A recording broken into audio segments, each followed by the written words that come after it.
আমি মিঠু শুরু করছি নজরে রাজ্য। কানের মেশিনের বিশ্বস্ত প্রতিষ্ঠান অডিটন স্পিচ অ্যান্ড হিয়ারিং ক্লিনিক। কানে শুনতে না পাওয়া বা শুনতে সমস্যা, তোতলা বা অস্পষ্ট কথা, জন্ম থেকে কথা বলতে না পারা, অল্প বুদ্ধি, কথা ও কানের যে কোনো সমস্যার সঠিক সমাধান অডিটন।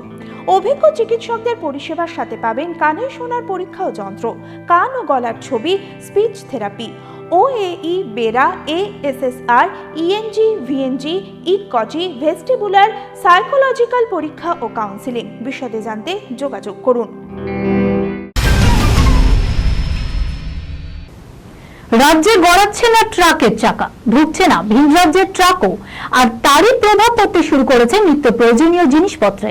বুধবার থেকে শুরু হয়েছে ট্রাক ধর্মঘট, চলবে আগামী শুক্রবার পর্যন্ত।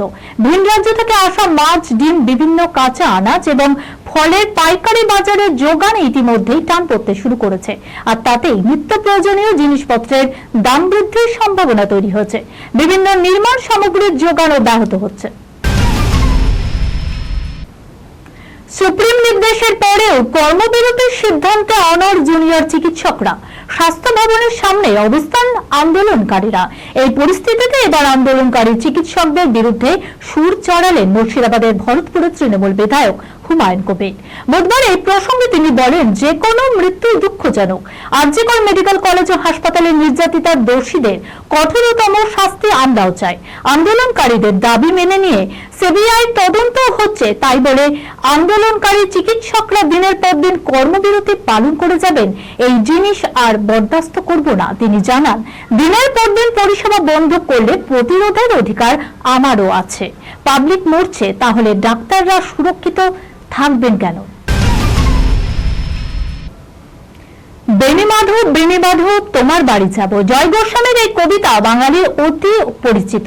বর্তমান উত্তাল সময়ে আরো চর্চিত এই কবিতা নেপথ্যে গৌতম হালদার জি বাংলার জনপ্রিয় গানের এক অনুষ্ঠানের পর্বে হাজির হয়েছিলেন নাট্যশিল্পী, আর সেখানে এই কবিতা মঞ্চস্থ করেন তিনি। তবে আপত্তি উঠেছে তার এই উপস্থাপনার ধরন নিয়ে। প্রশ্ন উঠছে, কোথাও তিনি এর মাধ্যমে নারীদের লঘু করে দেখবার চেষ্টা করলেন কি? সোশ্যাল পাড়ে বিতর্ক যখন তুঙ্গে, তখন সেই আবহে মুখ খুললেন শিল্পী গৌতম হালদার। তিনি জানান, শিল্পী হিসেবে প্রশংসা এবং সমালোচনা দুটোই গ্রহণ করব।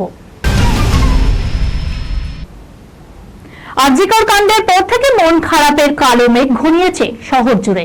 এমন আবহে চলতি বছর দুর্গোৎসব কেমন হবে সেই নিয়ে দ্বিমত আমজনতার মধ্যেও। কেউ বলছেন দুর্গাপূজা বয়কট করতে, কেউ আবার ভাবছেন দুস্থ মানুষদের পেটের কথা। সারা বছর যারা এই উৎসবের দিকেই চেয়ে থাকেন, যাদের অর্থনীতিও নির্ভর করে মা উমার আগমনের উপরই, আর সেই আবহে সোশ্যাল পাড়ায় সিনিয়র শিল্পীদের সিনেমা বয়কটের ডাক তুলেছেন একাংশ। পেশা এবং প্রতিবাদ গুলিয়ে ফেলাটা কি কাম্য? শিল্পীদেরও সংসার চলে তাদের কাজের উপর নির্ভর করেই। সম্প্রতি স্বস্তিকা মুখোপাধ্যায় বলেছিলেন, উৎসবে তিনি ফিরছেন না। তবে হইচই শুরু হয় তার পুজো রিলিজ টেক্কার পোস্টার শেয়ার করার পর থেকেই। নিন্দুকরা দুমুখ বলেও কটাক্ষ করেছে তাকে। টেক্কার পোস্টার শেয়ার করে স্বস্তিকার সাপ কথা, পুজো না হয় একা করলেন, উৎসব সবাই মিলে করতে হয়। আমি পুজোয় আছি, উৎসবে নেই। এই খবরের সঙ্গে শেষ করলাম আজকের নজরে রাজ্য। আপনারা দেখছেন TV24 বাংলা, সংবাদ বিনোদন সারাদিন সারাক্ষণ।